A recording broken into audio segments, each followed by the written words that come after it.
ঢাকা, চট্টগ্রাম এবং রাজশাহীতে আমরা ডিজিটাল সার্ভে পাইলটিং আমরা করছি এবং ইনশাআল্লাহ যদি এই পাইলটিংটা সাকসেসফুল হয় তাহলে ইনশাআল্লাহ পুরো দেশটাই আমরা ডিজিটাল সার্ভে করে এনে তখন ওই অ্যাকুরেট ইনফরমেশন দিয়ে আমরা যখন আমাদের কার্যক্রম পরিচালিত করবো বা আমাদের এই যে ল্যান্ড জোনিং করছি, ল্যান্ড ম্যাপিং করছি, অনেক কাজ সহজ হয়ে যাবে। কারণ চট্টগ্রামে যতগুলো ল্যান্ডস্লাইড হয় এটার অন্যতম কারণ হচ্ছে কিন্তু এইসব অবৈধ ব্রিক ফ্যাক্টরিজ। কারণ তারা যখন যেখানে দরকার মাটি কেটে ফেলছে, কৃষি জমি কেটে ফেলছে এবং তাদের যে আসলে টপ সয়েলটা হতে কত বছর সময় লাগে এটা কিন্তু কোনো আইডিয়াও নেই।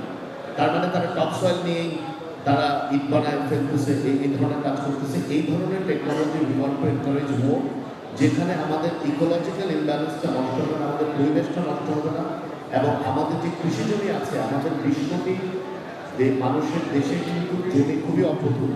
তার মানে যেই প্রোডাক্টিভিটি আছে এটাকে আমরা ইনক্রিজ করা দরকার, ডিক্রিজ করে না in terms of agricultural goods. তো আমরা চেষ্টা করছি যে অল্টারনেট যেখানে যেভাবে সম্ভব eco friendly building materials arrange করা।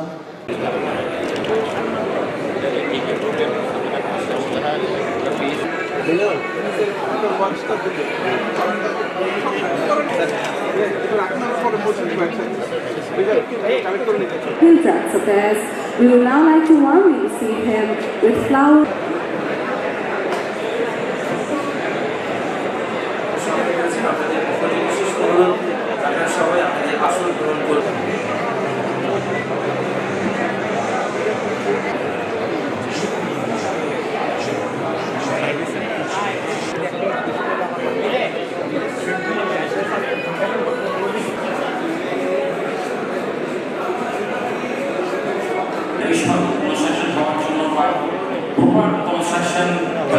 এই 3 দিন আমি মনে করি আমাদের প্রত্যাশা চাইতে বেশি আমরা অর্জন করতে পেরেছি এবং সমাপনী দিন।